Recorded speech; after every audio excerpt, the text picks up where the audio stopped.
Memasuki tahun ajaran baru, penjahit bordir nama seragam sekolah kebanjiran order, seperti yang disampaikan Kolu yang membuat lapak di Pasar Cinde. Dalam sehari sebanyak 500 pesanan nama harus diselesaikannya, dengan omset mencapai 1 juta rupiah. Kebanyakan yang memesan biasanya satu paket dengan asal sekolah. Satu bordir nama dihargai Rp5.000. Ini mulai rame ya? Alhamdulillah ya.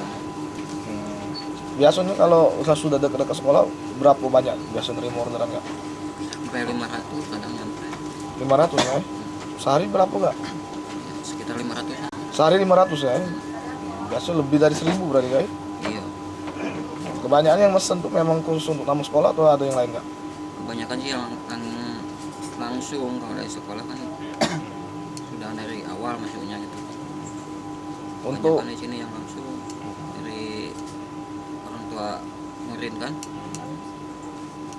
Ya, baca ditunggu kan. Kalau itu tunggu, kadang yang ditaruh ambil besok, kadang ditunggu kan. Kebanyakan konsumen memesan bordir nama sekolah ini berwarna hitam karena peraturannya diberikan oleh pihak sekolah. Namun ada juga yang memesan dengan warna dan desain yang khusus. Tim Liputan Sriwijaya TV.